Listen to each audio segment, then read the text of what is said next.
Dainik Savera TV देख रहे हैं आप और आपके साथ मैं हूं मोहम्मद आशिक। आज हमारे साथ खास मेहमान बातचीत करने के लिए मौजूद हैं। एसडीएम सलोनी चंद्रवीर सिंह इस समय हमारे साथ विशेष चर्चा करने के लिए मौजूद हैं। बता दें कि उपमंडल प्रशासन की ओर से इन दिनों तलेरू वोटिंग पॉइंट पर एक इवेंट करवाया जा रहा है। इस इवेंट की जो प्रमुखताएं हैं वो क्या रहेंगी, हमारे साथ बातचीत करने के लिए एसडीएम साहब हैं। सबसे पहले तो सर आपका बहुत बहुत स्वागत। धन्यवाद। मैं भी आपका स्वागत ही करता हूँ। वैसे तो आप भी लोकल एरिया के एक तरह से यहीं के हैं जैसे मैं जी हूँ। तो मैं भी अपने दफ्तर में आपका स्वागत करता हूँ जी, खुशामदीद कहता हूँ। जी। सर आप पर्यटक को बढ़ावा देने के लिए जो टूरिस्ट स्पॉट है वहां पर एक इवेंट करवा रहे हैं, उस इवेंट को आप कैसे देखते हैं और क्या योजना है आपकी उस इवेंट को लेकर? अ, अगर मैं सही मायने में पूरी ईमानदारी से कहूँ तो तलेरू में फेस्टिवल करवाने की मंशा, इच्छा या विचार जो मेरे दिमाग में आया, क्योंकि आज से 4 साल पहले चलो चंबा अभियान के तहत पहले भी तलेरू लेक फेस्टिवल हो चुका था। तो बहुत से दर्शक, चाहे वो लोकल हों चाहे वो बाहर से हों, उनके दिमाग में था कि सलूनी के तलेरू वाले भाग में कोई इस तरह का इवेंट होना चाहिए जिससे थोड़ा टूरिज्म बढ़े और जो हमारे पास दुनिया भर की खूबसूरत चीजें हैं लोग उनको देखें। अगर मैं एकदम से सलूनी या भांदल में एकदम से आपका बर्फ का कोई कार्यक्रम करवा देता तो लोग ना आते। जी तो पहले मेरी मंशा ये है कि जो पुराना कार्यक्रम 2021-22 में हुआ उसकी यादें फिर से ताजा करवा के फिर से हम तलेरू वोटिंग पॉइंट से स्टार्ट करके फिर से दर्शकों को सलूनी से खींचते हुए अपने बाकी एरिया जो आपके तेलका, ड्यूर, भांदल, केहार, अ, आगे आपका पदरी जोत तक, यहाँ तक लोगों को पहुंचाएं। हमारा पर्यटक जो है वो पंजाब से घूमने आता है जी, डलहौजी तक आता है, थोड़ा जोर लगा के वो खजियार तक पहुंचता है। और आप लोग मुझसे बहुत बेहतर जानते हैं, खजियार आने वाला पर्यटक किसी भी हालात में खजियार से आगे चंबा तक नहीं पहुंचता। डलहौजी के कुछ दर्शक पिछले कुछ सालों से थोड़े से हमारे वोटिंग पॉइंट तलेरू तक पहुंचने लगे हैं, क्योंकि एक आध घंटे में एक एक्स्ट्रा जगह कवर हो जाती है। जी तो मेरी मंशा ये है कि डलहौजी जो पर्यटक आता है वहां के एसडीएम साहब से बैठक करके वहां के होटलियर्स के साथ जुड़ के अपने सलूनी के पॉइंट, जैसे एक तो तलेरू हो गया, या कुछ लोगों को ना ट्रैकिंग का शौक भी होता है, जी तो उन ट्रैकिंग पॉइंट्स के साथ जोड़ें ताकि दर्शक यहाँ आने में कामयाब रहे। डलहौजी में ट्रैकिंग के नाम पे ठंडी सड़क, गर्म सड़क को, ये दो चार चीजें, उसके अलावा कुछ ज्यादा नहीं है। लेकिन सलूनी में इस तरह की संभावनाएं अपार है। जी अब मैं कहता कि दर्शकों को सीधे ही मैं डलहौजी खींच के सलूनी पहुंचा दूं तो वो भी एकदम से संभव नहीं है। ये तो दर्शकों को धीरे धीरे ही लाना पड़ेगा। जी डैम की हमारी एक छोटा सा डैम है पर खूबसूरत डैम है।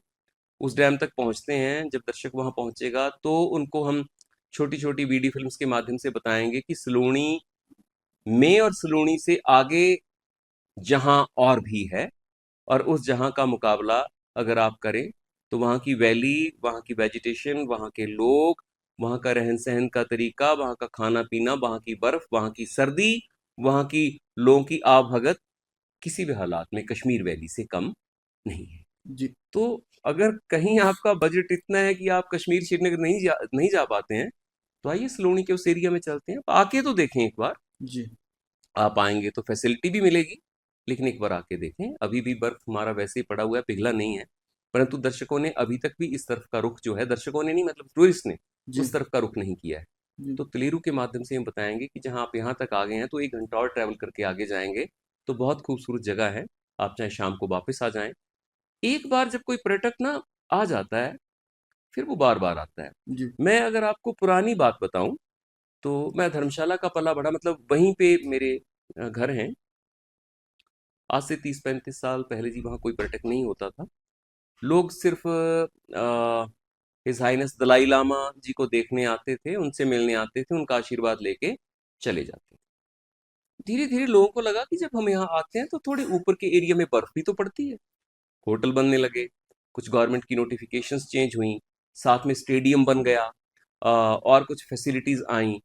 आज की डेट में धर्मशाला जो है वो शिमला और मनाली से मुकाबला करता है पर्यटकों की संख्या में, जी और डलहौजी से बहुत आगे। जी तो थोड़ी सी फैसिलिटीज की बात है, एक बार ना पर्यटक को पता लग जाए कि यहाँ घूमने की जगह है, जी लोग आते हैं। जी लोग देखे पांगी चले जाते हैं, लाहौल स्पीति भी घूमने चले जाते हैं, यहाँ नहीं आते। जी कल्चर, रहन सहन, खान पीन का तरीका, जो वैलीज, मीडोज, चरागाहें सब वैसी ही तो हैं, जी परंतु एक बार कुछ लोगों को पहुंचाना पड़ेगा, कुछ वक्त जरूर लगेगा, जी। लेकिन चलिए एक ईमानदार कवायद करेंगे तो कभी तो कामयाब होगी। बेशक, बेशक। जी। सर, ये जो आप आयोजन करवा रहे हैं, इस आयोजन में आपने जो है वो लोकल संस्कृति को बढ़ावा देने की बात की है। कैसे लोकल संस्कृति को बढ़ावा दिया जाएगा इवेंट में? लोकल संस्कृति में जो ऐसे हमारा एक ईस्टर्न पार्ट है, हिमगिरी एरिया है, वहाँ पे जैसे आपका चुराही कल्चर है, तो वहाँ की नाटी के लिए भी हमने ऑफर किया है। जी, हमारा लोकल गद्दी कल्चर भी है, हमने उसको भी परिधानों के माध्यम से शो करना है।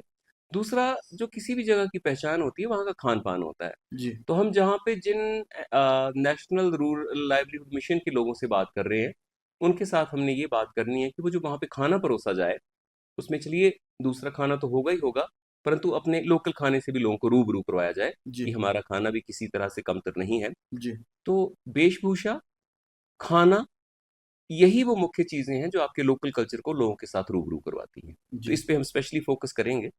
स्पेशली जो परिधान और जो खाना होगा वो हमारा इसी एरिया का होगा, सलूनी से लेते हुए आप अ, ड्यूर, पदरी जोत, तेलका और गढ़ माता तक का जो फूड कल्चर है हमारा, जी, उससे जरूर रूबरू करवाएंगे। जी। सर, यहाँ की हसीन वादियाँ हैं, जैसे आपने टूरिस्ट स्पॉट की बात की है।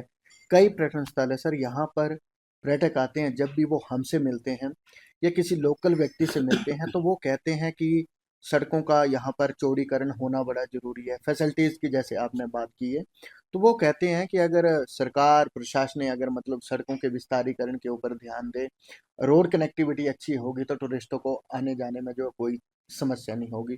तो सर, कैसे आप इन फ्यूचर जो है वो उपमंडल सलूनी के हालात को सुधारने के लिए कार्य करेंगे?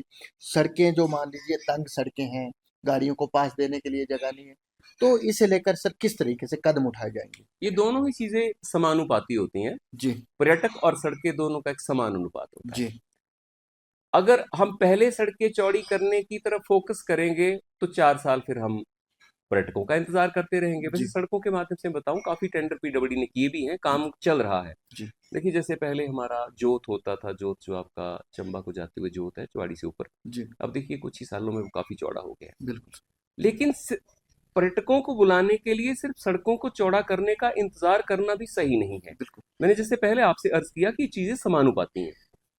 सड़कें चौड़ी होंगी तो भी पर्यटक आएगा, और पर्यटक आएगा तो भी सड़कों को चौड़ा करना ही पड़ेगा। बिल्कुल, तो ये दोनों चीजें समानुपाती हैं। जी, तो दोनों ही काम साथ साथ चलेंगे। भविष्य में भगवान करे इंशाल्लाह ये सारी चीजें जो है वो कामयाब हो पाए, फलीभूत हो पाए। तो होना तो है ही एक दिन। जी, हमारी तो एक ईमानदार कोशिश है, चाहे हम पर्यटन बढ़ाएं चाहे सड़कें बढ़ाएं, काम जी। हम दोनों कर रहे हैं। बिल्कुल सर, बिल्कुल। सर, यहाँ पे ना कुछ स्थानीय लोगों से हमने मुलाकात की है, उन लोगों की एक राय सामने आई है। वो लोग कह रहे हैं कि अभी जो है प्रशासन बोटिंग पॉइंट तलेरू की ओर ध्यान दे रहा है। वो कहते हैं कि सलूनी ग्रामीण क्षेत्र में भी कई पर्यटन स्थल है जिनको विकसित करने की ज़रूरत है। चाहे वो सड़क की दृष्टि से हो, चाहे वहाँ पर पर्यटकों को पहुँचाने के लिए हो। तो सर, किस तरीके से काम किया जाएगा? ख़ासकर जैसे जो ग्रामीण क्षेत्रों के टूरिस्ट स्पॉट हैं, उनको बढ़ावा कैसे दिया जाएगा? ये मैं पहले भी आपसे अर्ज कर चुका हूं कि तलेरू हमारा फोकस पॉइंट नहीं है। जी, तलेरू तो यूं समझें कि एक बहुत बड़े सर्कल का एक आखिरी कोना है। जी, उस कोने तक लोगों को बुलाना है, फिर सर्कल के मध्य में लोगों को पहुंचाना है। जी, तलेरू पे अगर आप कहें तो फोकस तो हम कोई नहीं दे रहे हैं। जी, पहला इवेंट करवा रहे हैं, वहां पे लोगों को हम कोने पे बुला रहे हैं। अगर आप इसी चीज को देखें तो एक तरह से टूरिस्ट हमारे पास मणिमहेश यात्रा के दौरान भद्रवाह से भी तो आता है। बिल्कुल सर। भद्रवाह के सारे ही उस टेम्पल टूरिज्म के लोगों को हमने 7 दिन 1500 लोगों को अपनी पूरी आवभगत से किहार और भांदल के बीच रखा है। तब तो लोगों ने ऐसा कुछ नहीं कहा कि आपने इस पर बड़ा फोकस किया, क्योंकि कुछ लोग तो आपके नीचे सुंडला में भी ठहरे हुए थे। जी, तो बात तो लोगों को एक परले कोने से मध्य तक पहुंचाने की है। जी, जब वो व्यक्ति ना, आपके एक हफ्ता जो भद्रवाह से आए थे, जब वो रुके, जब उन्होंने हमारी आवभक्त देखी, तब उनको उस एरिया का पता चला कि यार 2 दिन तो आपके किहार और भांदल में भी रहा जा सकता है, हम तो एक ही दिन में निकल जाते थे। जी, तो ऐसा नहीं है। तलेरू तो पर्यटकों को एक एक कोने से खींच के लाने की, सलूनी तक और सलूनी से पहाड़ी क्षेत्र तक पहुंचाने की एक कवायद है। बिल्कुल, आप खुद सोचें, तलेरू तक लाना फिलहाल हमें आसान है, क्योंकि डलहौजी के पर्यटक को थोड़ा सा बोल बाल के हम तलेरू तक ला सकते हैं। तलेरू से कैसे आगे पहुंचाना है, इसका ही काम तो हमने तलेरू में करना है। जी तो यही तो हमारी कवायद। जी। ये थे हमारे साथ एसडीएम सलोनी बातचीत करने के लिए चंद्रवीर सिंह, जिनका कहना है कि उपमंडल सलोनी के जितने भी पर्यटन स्थल है, चाहे वो तलेरू हो या फिर ग्रामीण क्षेत्र के जो पर्यटन स्थल है, उनको बढ़ावा देने के लिए प्रशासन ने एक कवायद शुरू की है और इस कवायद के तहत जो है अपनी यहाँ की जो लोकल संस्कृति है उसे भी बढ़ावा दिया जाएगा। साथ ही जो पर्यटन स्थल है उन्हें भी विकसित किया जाएगा। जो पर्यटन आएंगे, जो बाहरी राज्यों से या फिर बाहरी देश से जो पर्यटक आएंगे, उन्हें वोटिंग पॉइंट तलेरू में इस इवेंट के माध्यम से जो यहाँ के ग्रामीण है, जो ग्रामीण क्षेत्र में पर्यटन स्थल है, उन्हें उनके बारे में जो है वो जानकारी दी जाएगी, ताकि सलोनी उपमंडल के जितने भी पर्यटन स्थल है उन्हें विकसित किया जा सके। आप देखते रहिए दैनिक सवेरा टीवी के लिए। चंबा से मोहम्मद आशिक की रिपोर्ट।